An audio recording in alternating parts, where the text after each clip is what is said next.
Hello friends, ચોળી આપણને જેટલી સમારવાની ઝંઝટ લાગે ને એટલી જ એ ગુણો અને પોષક તત્વોથી ભરપૂર છે.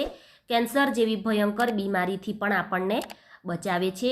તો આજે હું તમારી સાથે કાઠિયાવાડી ચોળી બટેકાના શાકની રેસીપી શેર કરીશ. તો એના માટે ખાંડણીમાં 10 જેટલી નાની લસણની કળી મેં એડ કરી છે. તમારી મોટી હોય તો તમારે 6 થી 7 જેટલી એડ કરવાની અને સાથે 2 નાની ચમચી કાશ્મીરી લાલ મરચું એડ કરીશું. તમે તીખું ખાતા હોય તો તમારે અહીંયા અડધી ચમચી રેગ્યુલર મરચું એડ કરી અને એની ચટણી તૈયાર કરી લેવાની. તો ચટણી અહીંયા તૈયાર છે. હવે એને સાઈડમાં રાખી દઈશું.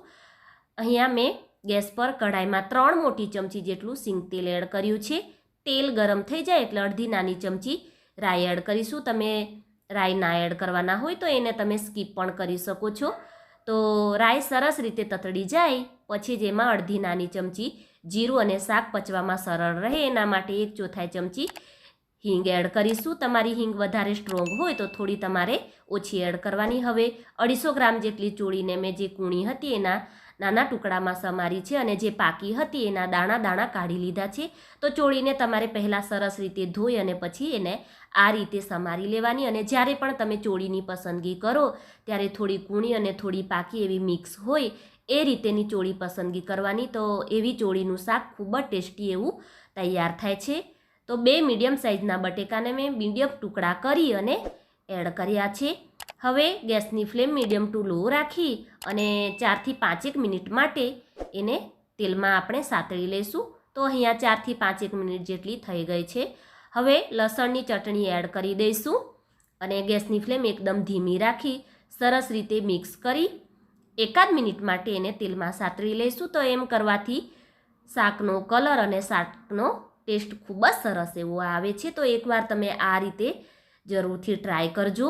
અને હા ફ્રેન્ડ્સ, મારી ચેનલ પર તમે પહેલી વાર આવ્યા હોય અને હજી સુધી તમે મારી ચેનલને સબસ્ક્રાઈબ ના કરી હોય તો પ્લીઝ જરૂરથી કરી લેજો અને બાજુમાં આવેલી ઘંટીને પણ તમે દબાવી દેજો કે જેથી નવા વિડીયોના નોટિફિકેશન તમને સૌથી પહેલાં મળી જાય. તો અહીંયા સરસ રીતે મિક્સ થઈ ગયું છે. બાકીના મસાલા આપણે પછી એડ કરીશું. હવે મસાલામાં આપણે ફક્ત હળદર અને મીઠું જ એડ કરીશું. ધાણા જીરું એવું આપણે લાસ્ટમાં એડ કરીશું. તો અડધી નાની ચમચી હળદર અને સ્વાદ પ્રમાણે એટલે કે પોણી નાની ચમચી જેટલું મેં મીઠું એડ કર્યું છે. સરસ રીતે મિક્સ કરી લઈશું અને શાક બફાઈ જાય એના માટે અડધાથી પોણો ગ્લાસ જેટલું હવે પાણી એડ કરીશું. અને ગ્રેવી કેટલી રાખવી એના હિસાબે આપણે લાસ્ટમાં પાણી એડ કરીશું. હવે ઢાંકણ ઢાંકી અને બટેકા સરસ રીતે બફાઈ જાય ત્યાં સુધી એને આપણે મીડિયમ ટુ લો ફ્લેમ રાખી અને પકવીશું. તો વચ્ચે મેં 2 વાર જેવું ચલાવી દીધું હતું અને હવે બટેકા સરસ રીતે બફાઈ ગયા છે કે નહીં તે આપણે ચેક કરી લઈશું. એના માટે આપણે છરીથી કટ કરી અને જોઈ લઈશું. તો ઇઝીલી કટ થઈ જાય એટલે સમજવાનું કે બટેકા સરસ રીતે બફાઈ ગયા છે.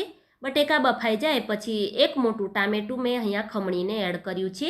ટામેટાને ખમણીને એડ કરવાથી એ જલ્દીથી બફાઈ જશે અને ગ્રેવી ખૂબ જ સરસ એવી દેખાવમાં તૈયાર થાય છે. સરસ રીતે એને મિક્સ કરી લઈશું અને હવે એમાં આપણે મસાલા કરીશું. તો અડધી નાની ચમચી ધાણા જીરું પાવડર અને અડધી નાની ચમચી ગરમ મસાલો કે પછી કિચન કિંગ મસાલો એડ કરવાનો. તો અહીંયા મેં કિચન કિંગ મસાલો એડ કર્યો છે. એનો ટેસ્ટ પણ ખૂબ જ સરસ અને કંઈક અલગ જ હોય છે.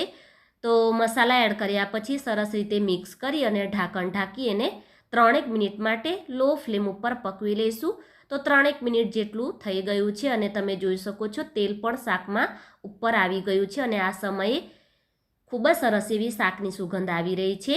તો એકવાર તમે મારી આ રીતે જરૂરથી ટ્રાય કરજો. પછી તમારે જેટલી ગ્રેવી રાખવી હોય એ પ્રમાણે તમારે અહીંયા ગરમ જ પાણી એડ કરવાનું છે. એ વાતનું ખાસ ધ્યાન રાખવાનું. ગરમ પાણી એડ કરવાથી શાકનો ટેસ્ટ જળવાઈ રહે છે.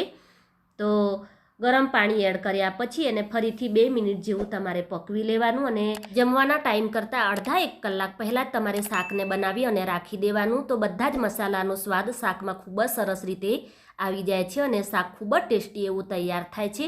તો અહીંયા કાઠિયાવાડી ચોળી બટેકાનું શાક તૈયાર છે. ઉપરથી સમારેલી લીલી કોથમીર એડ કરી તમે રોટલી, ખીચડી કે પરાઠાની સાથે આ શાક સર્વ કરી શકો છો.